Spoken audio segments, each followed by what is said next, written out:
Job पर जाने वाली गांव और शहरी बहू का पहनावा। तानिया की शादी को एक हफ्ता बीत चुका है। आज वो रसोई में खाना बना रही है। खाने में उसने मटर पुलाव, दाल तड़का, आलू का पराठा, चावल, रोटी और रायता बनाया है।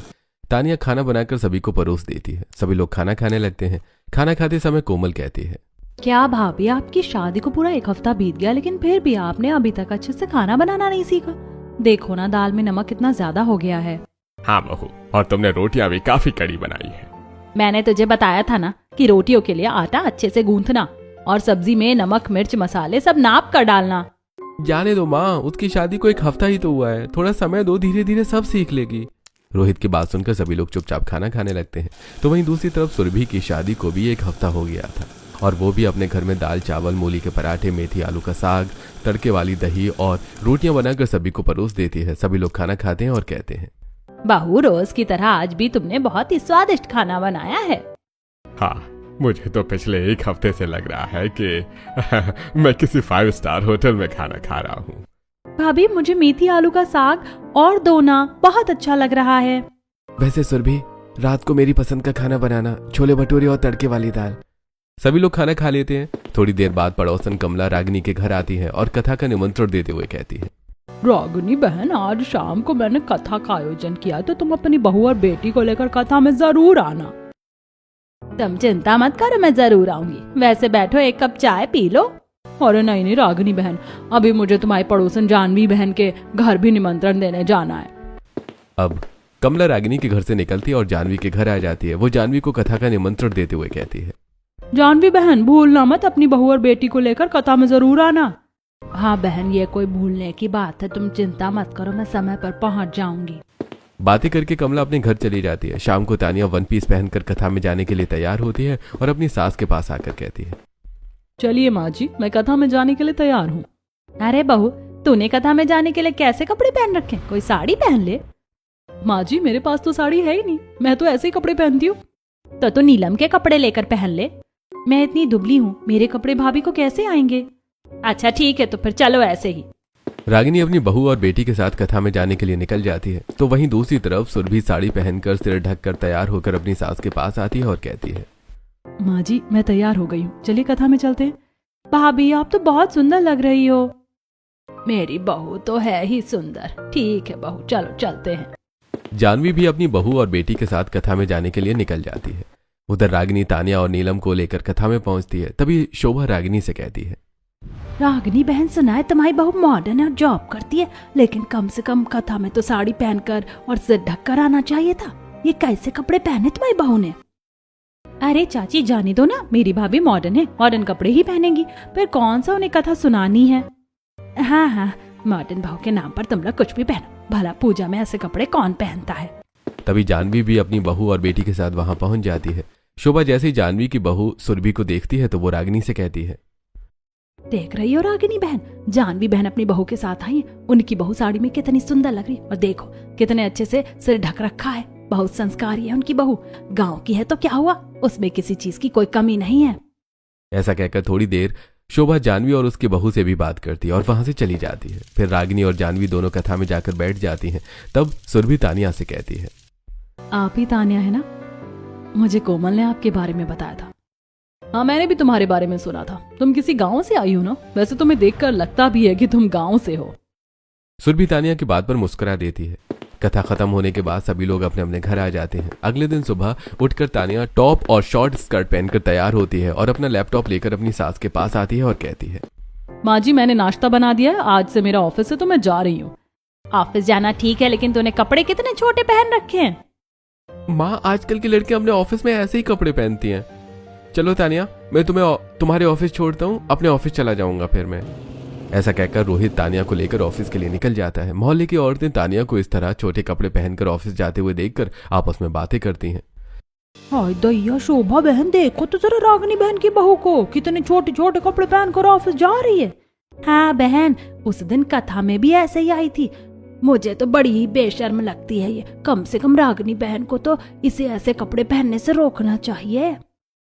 तानिया ऑफिस पहुंचती है और अपनी सभी सहेलियों से मिलती है। माही तानिया से कहती है, यार तानिया, तू तो शादी के बाद भी शॉर्ट ड्रेस में आ गई, तेरे ससुराल वालों ने कुछ कहा नहीं क्या? यार तुझे तो पता ही है कि मैं कपड़ों के मामले में किसी से कोई समझौता नहीं करती। जैसे ड्रेस शादी से पहले पहनती थी वैसी ही शादी के बाद भी पहनूंगी। और रोहित से मैंने पहले ही कह दिया था, अगर किसी को कोई एतराज भी हो तो मुझे उससे फर्क नहीं पड़ता। हाँ यार मान गए तुझे, सचमुच तू बहुत स्मार्ट है अपने पहनावे के मामले में, तो तू कोई समझौता नहीं करेगी। तो वहीं दूसरी तरफ घर का सारा काम खत्म करने के बाद सुरभि अपनी सास के पास आती है और कहती है, माँ जी रसोई में सब्जी खत्म हो गई है, चलिए ना बाजार जाकर सब्जी ले आते हैं। बेटा दरअसल मेरी तबीयत कुछ ठीक नहीं है और कोमल भी कॉलेज गई है, तो ऐसा कर कि तू ही बाजार जाकर सब्जी ले आ। ठीक है माँ जी, आप आराम कीजिए, आप चिंता मत कीजिए, मैं सब्जी ले आऊंगी। अब सुरभि अपने कमरे में जाकर साड़ी पहनकर बिंदी लगाकर तैयार होती है और झोला लेकर सब्जी लाने के लिए निकल जाती है। तभी रास्ते में उसे कमला और शोभा दिखाई देती हैं। सुरभि दोनों को प्रणाम करती है और कहती है, कैसी हो कमला चाची, शोभा चाची, आइए ना हमारे घर बैठने। हाँ सुरभि बहू, हम तो अच्छे हैं, आएंगे। वैसे तुम्हारी सास की तबीयत ठीक तो है ना? नहीं कमला चाची, आज उनकी तबीयत कुछ ठीक नहीं है, इसीलिए मैं अकेली सब्जियां लेने आई हूँ। अच्छा चाची चलती हूँ, सब्जियां लाने जा रही हूँ। हाँ हाँ जाओ बेटा। सुरभि सब्जियां लेने चली जाती है। तब शोभा कमला से कहती है, देख रही हो कमला, दोनों ही मोहल्ले की बहू हैं, लेकिन शहरी बहू और गांव की बहू के पहनावे में कितना फर्क है। एक के पहनावे में संस्कार नाम की कोई चीज दिखाई नहीं देती और दूसरी अपने पहनावे से इतनी संस्कारी लगती है। हाँ बहन तुम तो सही कह रही हो, जानवी बहन तो ऐसी बहू पाकर धन्य हो गई। ऐसे ही शाम हो जाती है और तानिया अपने घर आती है और अपनी सास से कहती है, माँ जी आज ऑफिस में बहुत काम था, मैं बहुत थक गई हूँ, इसीलिए मैंने आते वक्त खाना बाहर से ही ऑर्डर कर दिया है। थोड़ी देर में खाना आ जाएगा, फिर मैं लगा दूंगी, तब तक मैं थोड़ा आराम कर लेती हूँ। अरे बहू, अगर तुझे खाना नहीं बनाना था तो तूने बाहर से क्यों ऑर्डर कर दिया? मैं और नीलम मिलकर बना लेते। माँ जी नीलम बता रही थी कि उसके कॉलेज में प्रोजेक्ट चल रहे हैं, इसीलिए मैंने बाहर से ऑर्डर कर दिया। ऐसा कहकर तानिया अपने कमरे में चली जाती है। थोड़ी देर बाद पार्सल वाला आता है। तानिया पार्सल लेती है और रसोई में जाकर सारा खाना प्लेट में सर्व कर देती है। सभी लोग खाना खाते हैं। तो वहीं दूसरी तरफ सुरभि ने तड़के वाली दाल, चावल, सब्जी, रोटियां, टमाटर की चटनी और आलू की भुर्जी सब कुछ बना लिया था। वो खाना परोसती है। सभी लोग खाना खाकर सुरभि की बहुत तारीफ करते हैं। अगली सुबह तानिया जीन्स और शॉर्ट टॉप पहनकर तैयार होकर हॉल में आती है। तब तानिया के ससुर कहते हैं, बहू तुम ये कैसे कपड़े पहनकर ऑफिस जा रही हो? माना कि तुम शहर की मॉडर्न लड़की हो, लेकिन शादी के बाद कम से कम सलवार सूट तो पहन सकती हो। ओ पिताजी, मैं आप लोगों की रोज रोज की इन बातों से परेशान हो गई हूँ। मुझे ऐसे ही कपड़े पहनना पसंद है। अच्छा मैं जा रही हूँ, मुझे देर हो रही है। ऐसा कहकर तानिया चली जाती है। तब रागिनी महेंद्र से कहती है, देख रहे हैं जी, हमारी बहू ऐसे छोटे छोटे कपड़े पहनकर ऑफिस जाती है, उसे जरा भी शर्म नहीं आती। और रोहित है कि उसी का सपोर्ट करता है। अरे माँ छोड़ो ना, जब भाभी दूसरी तरह के कपड़े पहनना नहीं चाहती तो आप लोग क्यों परेशान करते हो? वैसे भी आजकल ऐसे ही कपड़े पहने जाते हैं। अच्छा माँ मैं चलती हूँ, मुझे कॉलेज के लिए देर हो रही है।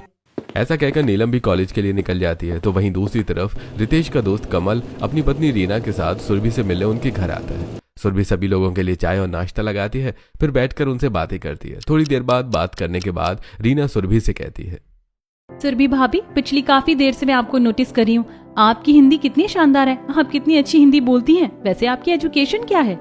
रीना बहन मैं तो बस 5वीं तक पढ़ी लिखी हूँ। क्या सच में भाभी? अरे आपने सिर्फ 5वीं तक पढ़ाई की है, लेकिन आपसे बातें करके ऐसा बिल्कुल नहीं लगता। अरे इतनी अच्छी हिंदी तो हम ही नहीं बोल पाते, इतना पढ़ा लिखे होने के बाद भी। हाँ कमल भैया, दरअसल मेरे पिताजी पुरोहित थे। गांव में लड़कियों को ज्यादा पढ़ाने की प्रथा नहीं है, इसीलिए उन्होंने मुझे ज्यादा नहीं पढ़ाया, लेकिन घर में वो मुझे हमेशा पोथी पुराण वगैरह पढ़कर सुनाते थे। सुरभि भाभी मैं तो कहती हूँ कि आपको जॉब कर लेनी चाहिए। कई बार ऑफिस में ऐसी वैकेंसी निकलती है जहाँ शुद्ध हिंदी बोलने वालों की जरूरत होती है और बहुत पढ़े लिखे लोगों की हिंदी भी अच्छी नहीं होती इतनी, तो आप चाहे तो जॉब कर सकती हैं। अरे नहीं नहीं रीना, मुझे तो एक सिंपल घर संभालने वाली बहू चाहिए, मैं अपनी बहू से जॉब नहीं करवाऊंगी। वैसे माँ, रीना भाभी कुछ गलत नहीं कह रही हैं, आजकल तो सभी जॉब करते हैं और जॉब करने में कोई बुराई नहीं है। वैसे माँ, रीना भाभी कुछ गलत नहीं कह रही हैं, आजकल तो सभी जॉब करते हैं और जॉब करने में कोई बुराई नहीं है। ऐसे ही काफी देर तक उनकी बातें चलती रहती हैं। फिर रीना और कमल अपने घर चले जाते हैं और सुरभि अपने काम में लग जाती है। अगले दिन तानिया ऑफिस जाती है। लंच टाइम में वो अपनी सहेलियों के साथ खाना खाते हुए बात कर रही होती है। यार मैं तो अपने ससुराल वालों से परेशान हो गई हूँ, ये मत पहनो, वो मत पहनो, ऐसा खाना बनाओ, वैसा खाना बनाओ, और आज तो मेरी सास कह रही थी कि मेहमान आने वाले हैं तो जल्दी आ जाना। कई बार तो ऐसा लगता है कि मैंने शादी करके गलती कर ली। यार तानिया, शादी के बाद तो ये सब होता ही है, इसमें इतना परेशान होने वाली क्या बात है? और वैसे भी तू तो अपनी ही चला लेती है। वो लोग बातें ही कर रहे थे कि तभी रीना वहां आती है और तानिया से कहती है, और तानिया बता कैसी है तू, कैसी कट रही तेरी ससुराल में? क्यों पूछ कर मजाक उड़ा रही है क्या? अरे नहीं, मैं तो बस यूं ही पूछ रही थी। वैसे मैं कल तेरी पड़ोस में आई थी, कमल के दोस्त थे ना रितेश भैया, उनकी पत्नी सुरभि से मिलने। अच्छा, उस गांव की गवार से? कैसी लगी तुझे वो अनपढ़ गांव की लड़की? यार तानिया कुछ भी कह ले, लेकिन मुझे तो वो कहीं से भी अनपढ़ या गवार नहीं लगती है। हाँ, उसकी एजुकेशन कम है, लेकिन उसके बात करने का तरीका बहुत ही शानदार है, और उसकी हिंदी तो इतनी शुद्ध और आकर्षक है कि मैं और कमल भी प्रभावित हो गए थे। मुझे तो लगता है कि उसे किसी जॉब में होना चाहिए था। रीना, अब तो कुछ ज्यादा ही तारीफ कर रही है उसकी। वो गांव की लड़की, उसका पहनावा देखा है तूने? हर वक्त बड़ी सी बिंदी लगाकर सिर पर पल्लू रखती है। वो जॉब करेगी? अगर ऐसे लोगों को ऑफिस में जॉब मिलने लगी तो हम लोगों को तो किसी के यहाँ झाड़ू पोछा करना पड़ेगा। अरे यार, तू तो कुछ ज्यादा ही भड़क गई। खैर छोड़, जाने दे। ऐसी बातें करने के बाद वो लोग अपने अपने काम में लग जाते हैं। अगले दिन सुरभि सारे कपड़े इकट्ठा करके बाथरूम में जाकर धोने लगती है। उसके बाद सारे कपड़े छत पर सुखाने के लिए फैला देती है। तभी उसे सामने वाली छत पर तानिया दिखाई देती है। सुरभि तानिया से बोलती है, और भाभी बताइए कैसी हैं आप? हाँ सुरभि भाभी, मैं तो ठीक हूँ। वैसे एक बात बताओ, आप हर वक्त सिर ढक कर रखती हो, आपको अजीब नहीं लगता क्या? अरे नहीं नहीं तानिया भाभी, मुझे सिर ढकने की आदत है। थोड़ी देर बातें करने के बाद दोनों छत से उतर आती हैं। शाम को अचानक जानवी की तबीयत बहुत खराब हो जाती है। उनके सीने में बहुत दर्द होने लगता है। सुरभि रितेश से कहती है, सुनिए जी, आप जल्दी से एम्बुलेंस बुलाइए, हमें माँ जी को तुरंत अस्पताल ले जाना होगा। ठीक है, मैं अभी एम्बुलेंस को फोन करता हूँ। रितेश बाहर खड़ा होकर एम्बुलेंस को फोन करता है, जो रोहित सुन लेता है। रोहित अंदर आकर अपनी माँ से कहता है, माँ, लगता है रितेश के घर किसी की तबीयत ठीक नहीं है। वो बाहर खड़े होकर एम्बुलेंस को फोन कर रहा था। हाँ बेटा, पिछले कुछ दिनों से जानवी बहन की तबीयत ठीक नहीं थी, हो सकता है उनकी तबीयत खराब हो गई। चलो जरा उनके यहाँ चलते हैं। रागिनी, महेंद्र, रोहित, तानिया और नीलम सभी लोग जानवी के घर पहुंचते हैं और कुछ और पड़ोसन भी वहां आती हैं। तब तक एम्बुलेंस भी आ चुकी होती है। सुरभि अपनी सास को देखकर लगातार रो रही होती है। रागिनी सुरभि से कहती है, मत रो सुरभि बेटा, तुम्हारी सास को कुछ नहीं होगा। रागिनी और उनका परिवार जानवी को एम्बुलेंस में बिठाने में मदद करता है। एम्बुलेंस चली जाती है। फिर रागिनी कहती है, कितनी अच्छी बहू है सुरभि, अपनी सास का कितना ख्याल रखती। ओ माँ जी, आप हमेशा दूसरों की तारीफ क्यों करती हैं? अगर आप बीमार होंगी तो मैं भी आपकी इतनी ही देखभाल करूंगी। तानिया की बात सुनकर रागिनी चुप हो जाती है। उधर अस्पताल में रितेश अपनी माँ को एडमिट करता है। डॉक्टर चेकअप और 1-2 टेस्ट होते हैं। फिर डॉक्टर कहता है, देखिए मैंने टेस्ट करवा लिया है। फिलहाल उन्हें दर्द का इंजेक्शन दे दिया है, जिससे उन्हें आराम है। लेकिन आपकी माँ का हार्ट का नस ब्लॉक हो जा रहा है। अगले 4 महीनों के अंदर उनका ऑपरेशन करवाना बहुत जरूरी है, वरना उनकी जान को खतरा हो सकता है। अभी मैं ये दवाइयां लिख देता हूँ, आप उन्हें घर ले जा सकते हैं। ये बात सुनकर सभी लोग बहुत परेशान हो जाते हैं और फिर सब घर लौट आते हैं। अगले दिन सुबह जहां एक तरफ सुरभि अपनी सास जानवी की सेवा में लगी हुई थी, तो वहीं दूसरी तरफ रितेश अपने पिता विनोद से कहता है, पिताजी, माँ का ऑपरेशन 4 महीने के अंदर करवाना बहुत जरूरी है, लेकिन उसमें काफी पैसे लगेंगे। मुझे समझ नहीं आता कि इतनी छोटी सी नौकरी के साथ मैं इतना पैसा कैसे इकट्ठा करूंगा। हाँ बेटा, तू सही कह रहा है। अब मैं तो भी बूढ़ा हो गया हूँ, मुझे भी कोई काम नहीं मिलेगा। भैया आप कहें तो मैं कॉलेज छोड़कर कोई छोटी मोटी नौकरी के लिए कोशिश करूं? अरे नहीं नहीं कोमल, अभी तो फर्स्ट ईयर में है, तुझे कौन सी नौकरी मिलेगी? तो अपना ग्रेजुएशन पूरा कर। वो लोग यही बातें कर रहे थे कि तभी कमल और रीना जानवी से मिलने उनके घर आते हैं। जानवी की तबीयत पूछने के बाद रितेश कमल और रीना को सारी बातें बताता है और कहता है, समझ नहीं आ रहा है कि इतने पैसों का इंतजाम कहाँ से होगा। रितेश भैया, एक तरीका है, अगर आप लोग तैयार हो जाएं तो। अरे भाभी कैसी बात कर रही हैं? बताइए तो सही क्या तरीका है। हम अपनी माँ की जान बचाने के लिए कुछ भी कर सकते हैं। दरअसल भैया अभी हमारे ऑफिस में हिंदी सेल्स ऑफिसर की पोस्ट खाली है। काफी लोगों ने इंटरव्यू दिया लेकिन कोई भी सिलेक्ट नहीं हुआ। मुझे विश्वास है कि अगर सुरभि भाभी इंटरव्यू देंगी तो वो जरूर सिलेक्ट हो जाएंगी। हाँ यार, तुझे अपनी पत्नी को नौकरी करने की परमिशन दे देनी चाहिए। सारी बातें करने के बाद रीना और कमल चले जाते हैं। तब सुरभि रितेश से कहती है, सुनिए जी, मुझे तो रीना भाभी की बात बिल्कुल सही लगती है। मैं कुछ समय के लिए नौकरी कर लेती हूँ, कम से कम हम माँ जी का ऑपरेशन करवाने के लिए पैसे तो इकट्ठे कर लेंगे। ठीक है, फिर यही सही रहेगा। तुम कल ही ऑफिस जाकर इंटरव्यू दे दो। नहीं नहीं बहू, अगर तू ऑफिस जाएगी तो तू भी छोटे छोटे कपड़े पहनेगी। मुझे तो मेरे संस्कार मेरी जान से भी ज्यादा प्यारे हैं। माँ जी, नौकरी करने का कपड़ों से कोई लेना देना नहीं है। आप चिंता मत कीजिए, मेरा पहनावा नहीं बदलेगा।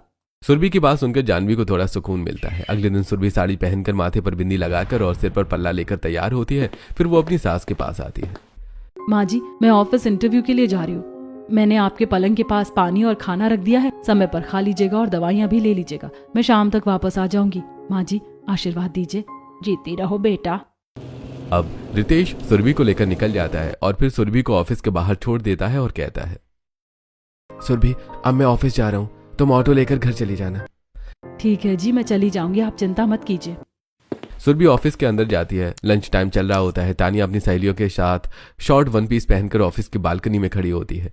तभी सुरभि पिंक साड़ी पहनकर सिर पर पल्ला लिए वहां पहुंचती है। तानिया उसे देखकर चौंक जाती है और कहती है, सुरभि भाभी आप यहाँ, वैसे यहाँ किस लिए आई हैं? तानिया भाभी मैं यहाँ नौकरी के लिए इंटरव्यू देने आई हूँ। ये आप क्या कह रही हैं? अरे आप जैसे अनपढ़ों को अगर इस ऑफिस में नौकरी मिलने लगी तो फिर हम कहाँ जाएंगे? तानिया ये कह ही रही होती है कि तभी रीना वहां आती है और कहती है, अरे सुरभि भाभी आ गई आप, चलिए इंटरव्यू अंदर है।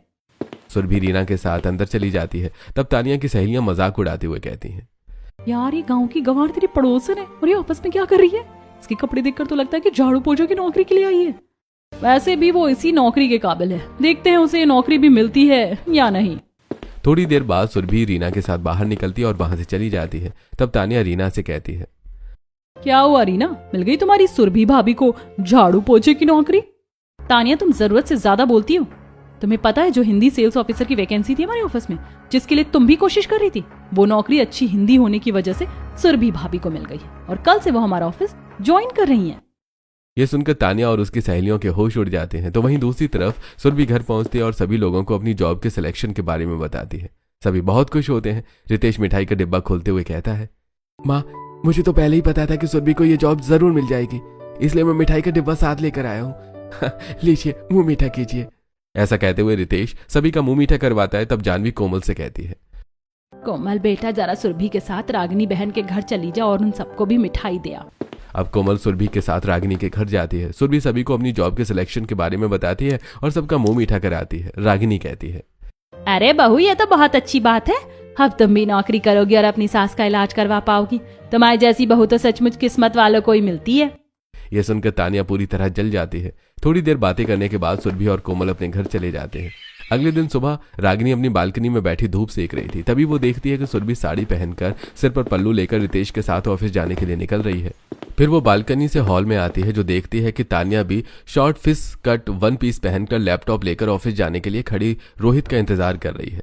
रागिनी तानिया को इस तरह देखकर कहती है, तानिया बहू आज से जानवी बहन की बहू सुरभि भी ऑफिस जा रही है। वो साड़ी पहनकर सिर पर पल्लू लेकर ऑफिस गई है और एक तुम हो कि इतने छोटे छोटे कपड़े पहनती हो कि तुम्हें देखकर दूसरों को शर्म आ जाती है। नाक कटवा कर रख दिया है तुमने हमारी पूरी कॉलोनी में।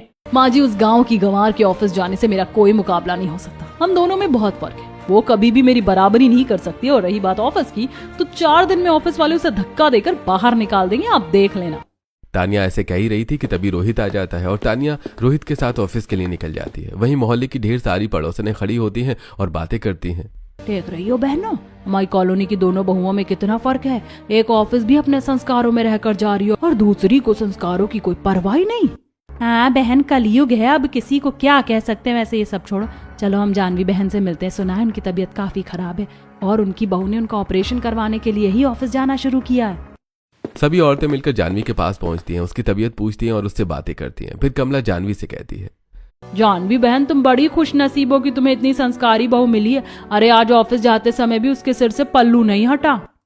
जानवी अपनी बहू की तारीफ सुनकर बहुत खुश होती है और इधर दूसरी तरफ सुरभि ऑफिस में पहुंचती है और क्लाइंट अटेंड करना शुरू करती है। वो काफी मन लगाकर काम कर रही थी। धीरे धीरे समय बीतता है। सुरभि और तानिया अपने अपने तरीके से कपड़े पहनकर ऑफिस जाती हैं और अपने अपने तरीकों से काम करती हैं। एक दिन लंच टाइम में शीतल तानिया से कहती है, तानिया मैंने सुना है कि वो गांव की गंवार सुरभि अपने वर्क में बहुत अच्छा परफॉर्म कर रही है। बॉस उससे काफी खुश है और उसकी बहुत तारीफ कर रहे थे। जो भी हो, मुझे तो वो एक नंबर की गंवार ही लगती है। देखो आ रही है सामने से साड़ी पहनकर और पल्लू लेकर। तभी सुरभि वहां आ जाती है और कहती है, कैसे हो आप सभी? हम तो अच्छे हैं भाभी। वैसे आप साड़ी के अलावा कुछ और नहीं पहनती हैं क्या? नहीं नहीं, मुझे साड़ी पहनना ही पसंद है। बातें करने के बाद सुरभि वहां से चली जाती है। समय बीतता है। सुरभि ने अपनी सैलरी से ऑपरेशन के पैसे जमा कर लिए थे और अपनी सास का ऑपरेशन करवाकर उन्हें ठीक कर लिया था। ऑपरेशन के बाद वो अपनी सास का और ज्यादा ख्याल रख रही थी। एक दिन सुरभि अपनी सास को खिचड़ी खिला रही थी। तभी उसकी सास कहती है, बेटा तेरा बहुत बड़ा एहसान है मुझ पर। तूने मेरा इतना बड़ा ऑपरेशन करवा दिया और इतना ख्याल भी रखती है। माँ जी मैं आपकी बहू हूँ, ये मेरा फर्ज है, इसमें एहसान की कोई बात नहीं है। और आज के बाद दोबारा मुझे ऐसा मत कहना। अब लीजिए और थोड़ा खाइए। यह सुनकर जानवी मुस्कुरा देती है। ऐसे समय बीतता है। एक दिन गांव का एक आदमी दिनेश ऑफिस आता है और सुरभि को पहचान लेता है। सुरभि उसे इन्वेस्टमेंट के बारे में सारी जानकारी देती है। यह सुनकर दिनेश कहता है, अरे सुरभि बेटा, तुमने मुझे इतनी अच्छी तरह से समझाया है कि मुझे अब समझ में आ गया है।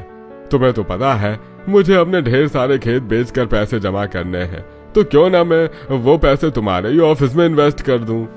दिनेश चला जाता है और कंपनी को सुरभि के द्वारा एक बहुत बड़ी डील मिल जाती है, जिससे बॉस खुश हो जाती है।